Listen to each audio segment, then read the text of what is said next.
a été fondée en 98, donc ça fait 10 ans.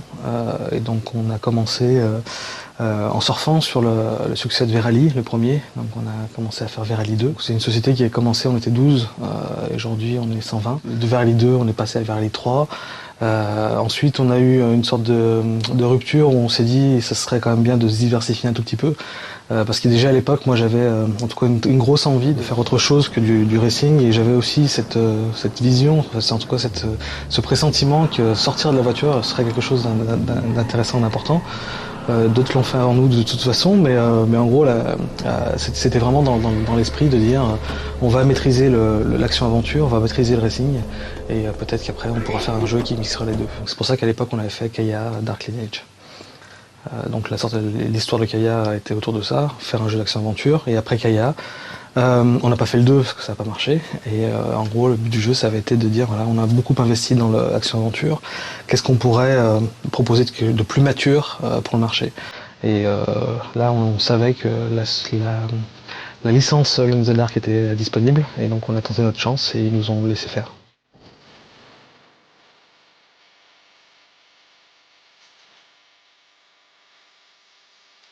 Il faut savoir que Alone in the Dark c'est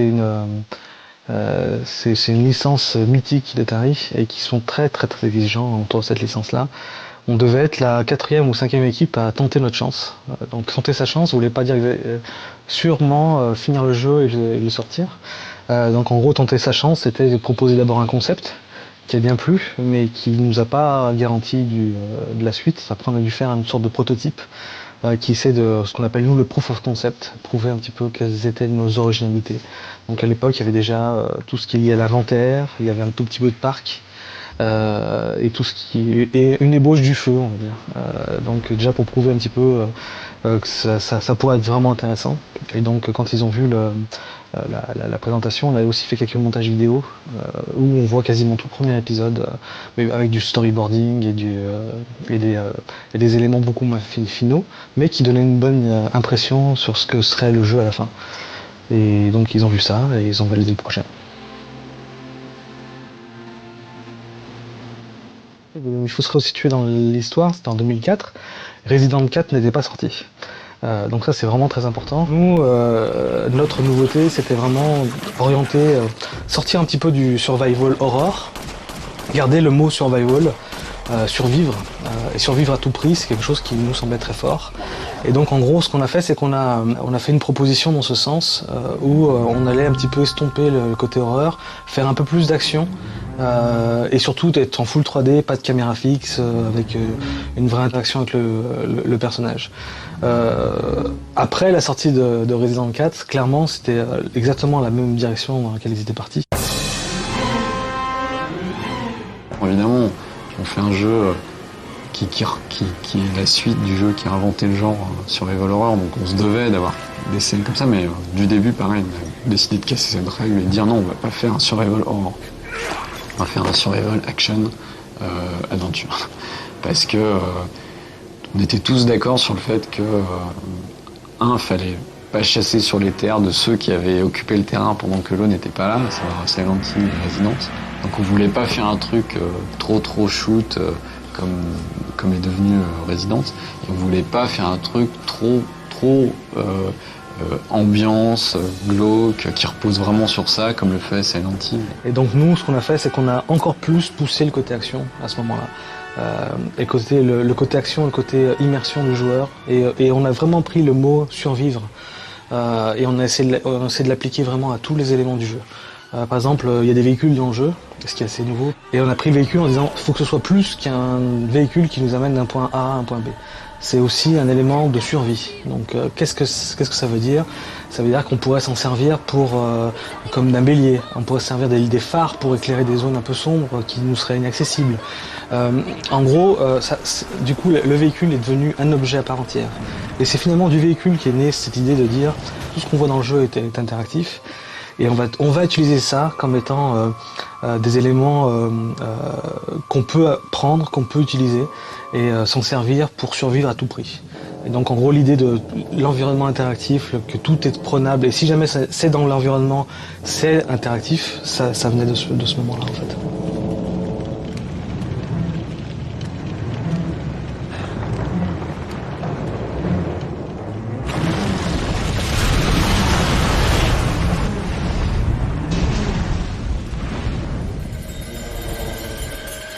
Moi j'ai eu la chance de découvrir Alone in the Dark en tant que joueur. J'étais encore à l'école, je finissais mes études. Et je pense que comme tous ceux qui ont joué, on a toujours à peu près le même discours, c'était vraiment le choc. C'était très innovant, c'était effrayant, en fait, c'est vraiment au niveau sensation, c'était quelque chose qui était vraiment unique et nouveau. Avec des copains, on jouait beaucoup à Doom, ce genre de jeu, tout ça. Enfin, et puis un copain était venu avec ça en disant non mais ça c'est vraiment différent, c'est super, c'est comme un film, mais en mieux. Et on a commencé à jouer, je crois qu'on s'est pas arrêté pendant 2-3 jours, même si au final le jeu n'est pas très long en superficie ou en terrain, mais c'était très dur, quoi. À l'époque, les standards de difficulté n'étaient pas vraiment les mêmes qu'aujourd'hui. On a appréhendé la licence en premier lieu avec beaucoup de respect. Beaucoup de respect, je le dis sans me cacher, pour le premier opus.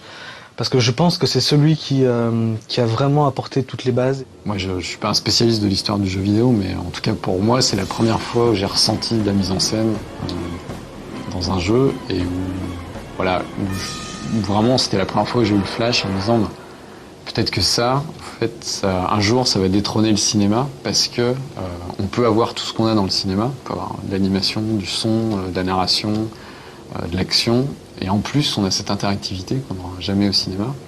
Et bien utilisé, ça peut vraiment être la clé d'un nouveau système de divertissement pour tout le monde, quoi. Et pas juste réservé les gamins dans une chambre qui vont jouer juste sur des jeux d'action comme ça. Et non, il peut y avoir plus, il peut y avoir une dimension émotionnelle, scénaristique, voilà. Et c'est pour ça que j'avais postulé un Infogrames à l'époque, donc j'étais rentré comme testeur, tout ça. Et voilà, pour moi Infogrames, c'était Alone. Quand on a commencé le projet, justement, nous on renie pas le 2, le 3, le 4. Nous on dit simplement que le 2, le 3, le 4 sont une continuation du premier. Qui est logique, mais qui du coup, je pense, a déjà tout dit, a tourné en rond et a fait vraiment.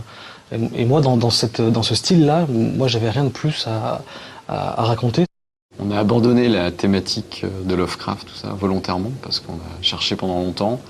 Et pour être tout à fait honnête, on s'est dit qu'on n'avait rien à ajouter à tout ce qui avait été fait, notamment dans le premier Alone, et aussi par plein d'autres jeux qui sont très bons, qui utilisent cette thématique et cet univers. Et on s'est pas senti, en tout cas on n'avait pas assez d'éléments pour dire oui, on va vraiment apporter un truc nouveau dans cet univers-là. Sachant qu'en plus après il y a eu Resident qui se sont greffés par-dessus. Resident, le premier, c'est pour moi pas un plagiat, mais en tout cas c'est une grosse inspiration du premier Alone in the Dark. On est tous pareils, on s'inspire, c'est pas le problème. Mais justement je voulais, je pensais pas je pensais que ça allait être une faiblesse si on allait continuer dans cette direction-là. On s'est dit ok, on va le mettre de côté, on va se focaliser sur ce qui est propre à Alone, donc le personnage principal.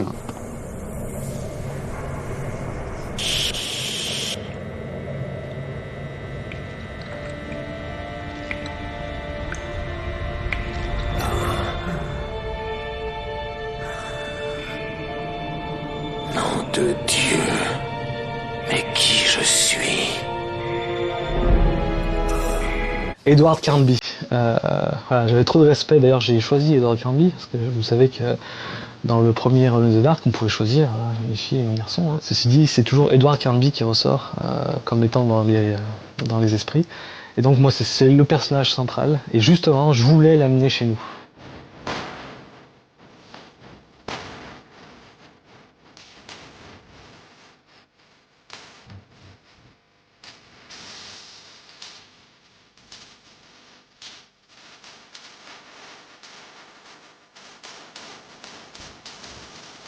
Le choix de New York et Central Park est venu, je pense, au bout de 2 semaines, même pas, où on souhaitait vraiment quelque chose de novateur.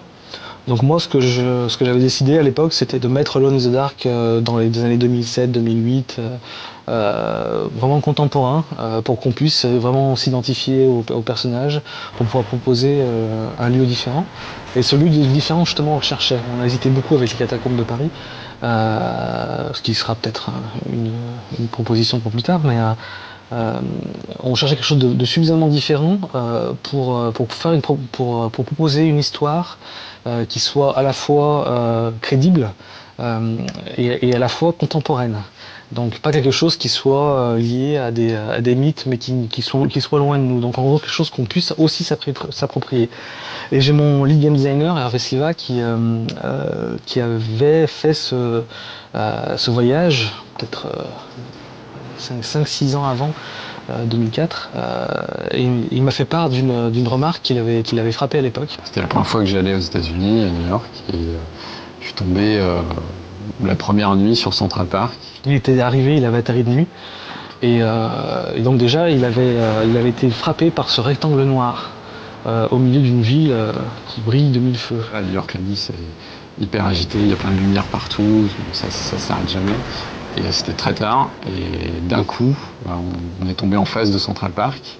Et quand il est vraiment tard, en fait, ils éteignent la lumière dans le parc. Et ça fait vraiment un contraste énorme entre les buildings, la ville, la lumière, la vie. Et il y a en face de moi, j'avais un énorme rectangle noir d'obscurité totale et parfaitement géométrique. Ça faisait vraiment une espèce de porte sur un autre monde. Et ensuite, ce qu'il avait fait, c'est qu'il avait été voir ce rectangle noir. Bon, outre le fait que c'est très dangereux, il ne faut pas le faire et qu'il l'a plus refait après. Il y a un élément qui était vraiment frappant, c'est de se dire que ce rectangle noir, une fois qu'on est dedans, immergé, on finit par, en tout cas à certains endroits, par oublier qu'il y a une ville qui s'appelle New York, qui est la ville qui dort jamais. Et donc ça, c'était quelque chose d'assez surréaliste en fait. Et là, on s'est dit, ouais, ça pourrait être vraiment une ambiance sympa de faire un Alone là-dedans, parce que ça pourrait être un huis clos à l'échelle du parc. C'est ce contraste-là en fait, de New York, Alone, New York, c'est quelque chose qui a priori n'allait pas ensemble. Le parc très sombre, les forêts vraiment très denses dans lesquelles on pouvait s'y perdre. Mélanger à des bâtiments un peu inquiétants, à mélanger à des musées, à mélanger à pas mal de... Enfin finalement, il faut savoir que Central Park c'est 4 km par 1 km, c'est une limite, c'est une ville dans la ville. Il y a vraiment... pour les level designers, c'était un vrai plaisir d'imaginer tout un tas de parcours à l'intérieur. Et donc tous ces éléments-là, mis bout à bout, nous ont fait craquer pour Central Park, mais quasi instantanément.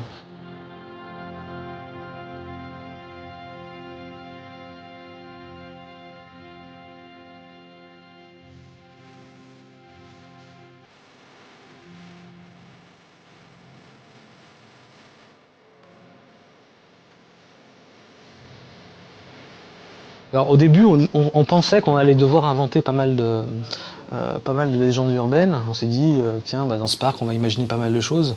On va imaginer qu'il y a une ville sous Central Park. On a commencé vraiment dans cette voie-là. Et on a commencé aussi en parallèle à acheter des livres sur l'histoire du parc, à regarder un petit peu tous les faits divers.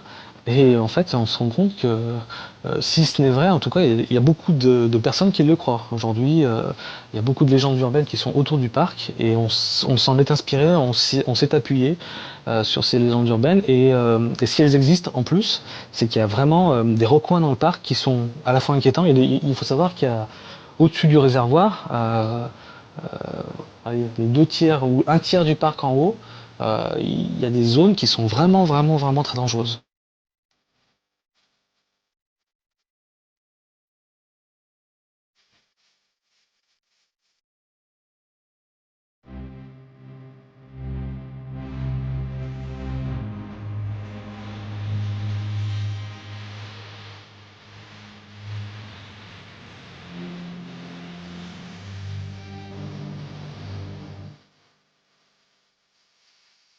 L'élément qui était vraiment primordial pour le jeu, c'était l'immersion du joueur.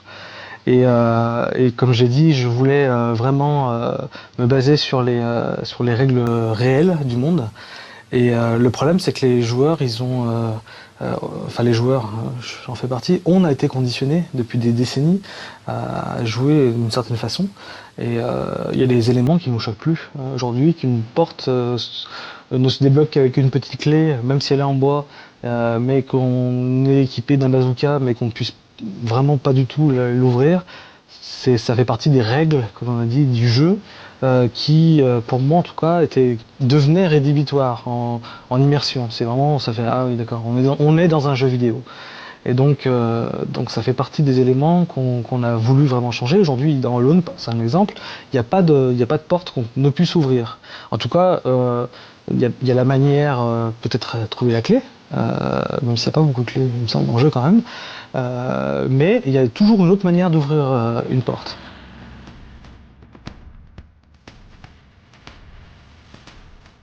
Dans les focus tests qu'on a fait entre janvier et mars, on avait des joueurs qui se bloquaient en disant bah, je sais pas comment faire pour trouver cette solution. Et en gros, on arrivait 90% du temps à les débloquer en disant mais qu'est-ce que tu ferais si tu étais dans la vraie vie? Et là, on voyait tout de suite une créativité. Ah bah là, je prendrais la chaise, là, je casserais la vitre, je passerais à travers la vitre, et ce serait bon. Et pourquoi tu le fais pas? Ah oui, c'est vrai. Et là, il prend la chaise, il casse la vitre et il passe.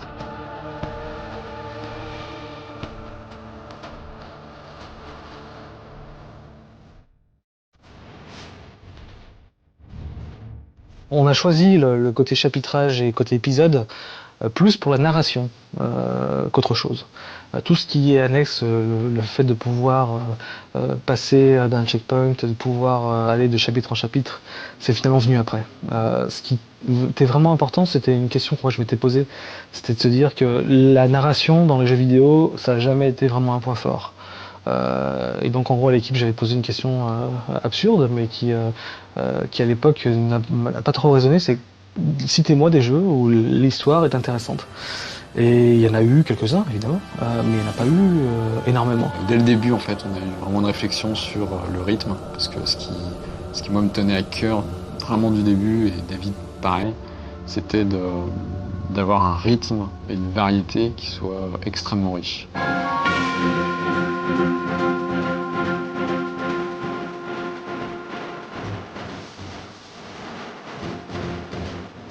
Moi, ce que j'espère, c'est que les gens pourront avoir un peu ce que moi j'ai ressenti, c'est-à-dire se dire, bah tiens, finalement, peut-être que dans les jeux, on peut avoir plus que voilà, juste des scènes d'action très bien réalisées, très bien exécutées, qui reposent sur des mécaniques impeccable, sur des systèmes de gameplay impeccables. Tout ça, c'est important, c'est très bien. Mais c'est de se dire, bah ouais, peut-être qu'en fait, c'est juste aussi un moyen de bien se divertir et qu'on peut peut-être arriver à passer des super bons moments dans un jeu d'aventure ou d'action ou d'émotion sans forcément que soit tout le temps rattaché à des choses qui peuvent un peu nous extraire de l'immersion ou du récit ou des émotions qu'on veut faire passer. Donc j'espère que ça, on va le retrouver. Je pense qu'on a réussi en tout cas après, moi je suis le pire juge du jeu parce que je peux pas être objectif, quoi, évidemment. Après avoir passé autant de temps, c'est juste impossible. Mais j'espère que, voilà, que le public pourra entreverra ça. Mais je pense qu'on a ouvert une brèche vers ce divertissement interactif qui n'est pas que du gameplay, même si vraiment c'est ce qu'il y a de central dans le jeu, je veux pas le négliger, mais je pense que ça ne doit pas être que ça, un jeu d'action-aventure aujourd'hui. Après, est-ce qu'on a vraiment fait un pas de géant ou est-ce qu'on a juste ouvert une brèche? Je saurais pas le dire, mais je pense qu'on a réussi quand même à aller dans une nouvelle voie où, pour ce côté divertissement, narration, aventure, on n'a pas mis de côté l'interactivité de gameplay.